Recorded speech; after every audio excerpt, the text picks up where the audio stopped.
नमस्कार सर्व ताईंना, कशा आहात सर्वजण।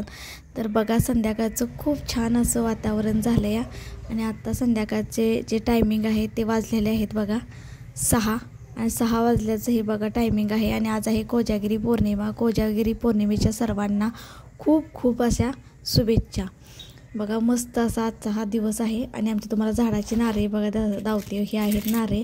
पण नारळ जे झाडाला आहे ते बघा अशा पद्धतीने किडकीचे यायला लागले ते कशामुळे माहीत नाही, पण ते आधीपासूनच येतात। तर आज बाहेरच असा दिवस गेलेला आहे, कारण जी कामगार योजनेचा जो फॉर्म भरलेला होता त्यामध्ये चूक झाली होती। जो फॉर्म होता तो माझ्या नावावरती भरला होता आणि मिस्टरांचा जो अकाउंट नंबर आहे तो त्याच्यावरती दिलेला होता।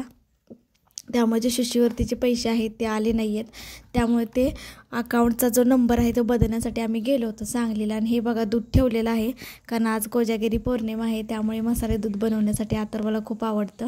आणि घराचे साईडची जी आहे बघा साफसफाई केलेली होती, बरंचसं तण जे होतं ते वाढलेलं होतं, साफ वगैरे निघतात, त्यामुळं मग इकडं तिकडं अथर्व करतो, आम्ही इकडे तिकडे करतो। संध्याकाळचं सुटकान बरेच वेळेला मला साप वगैरे दिसलेले आहेत बघा। हे एकच सीताफळ आहे आणि ते पिकलेलं आहे, अर्ध कच्चंच असं म्हणजे हे केले। पक्षी झाडाला सीताफळं फोडतात, यावेळेला इतके असे सीताफळ आले होते की भरपूर असे सीताफळ आले होते झाडाला। पेरू पण यंदा भरपूर निघाले होते, अगदी 2 ते 3 पाट्या भरतील एवढे सीताफळ झालते।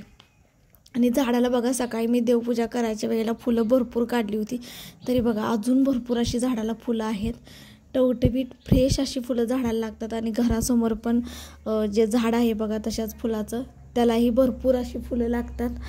आणि बघा हे असं गच्च झाड भरलेलं आहे आणि वातावरण पण हे अशा पद्धतीने झालेलं आहे। पण आमचा आजचा जो दिवस होता तो सकाळी आम्ही गेलो होतो आणि 2 वाजता आम्ही घरी आलो, कारण आमचा तिथंच वेळ जास्त गेला, कारण ते झेरॉक्स वगैरे ते काढायला वगैरे सांगत होते। त्यामुळं अकाउंट नंबर जर बदलायचा म्हटलं तर त्याचा फोटो मारायचा, नंतर त्याची झेरॉक्स प्रिंट काढून आणायची, नंतर ते द्यायचं, मग तिथनं पुढं मग आणि त्यामध्ये कसं होतं गर्दी वगैरे होती जास्त।